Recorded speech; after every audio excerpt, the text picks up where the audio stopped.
दानप्रियमिष्टदेवं नमामि सोमेश्वरं स्वतन्त्रम् उमापतिं तं विजयं नमामि नमामि विघ्नेश्वरनन्दिनाथं पुत्रप्रियं तैशिरसा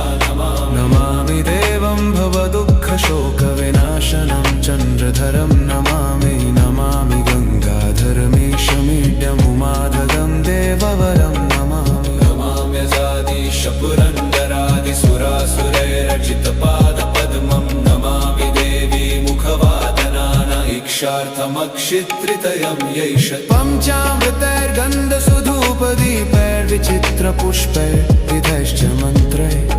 अन्नप्रकारैः सकलोपचारैः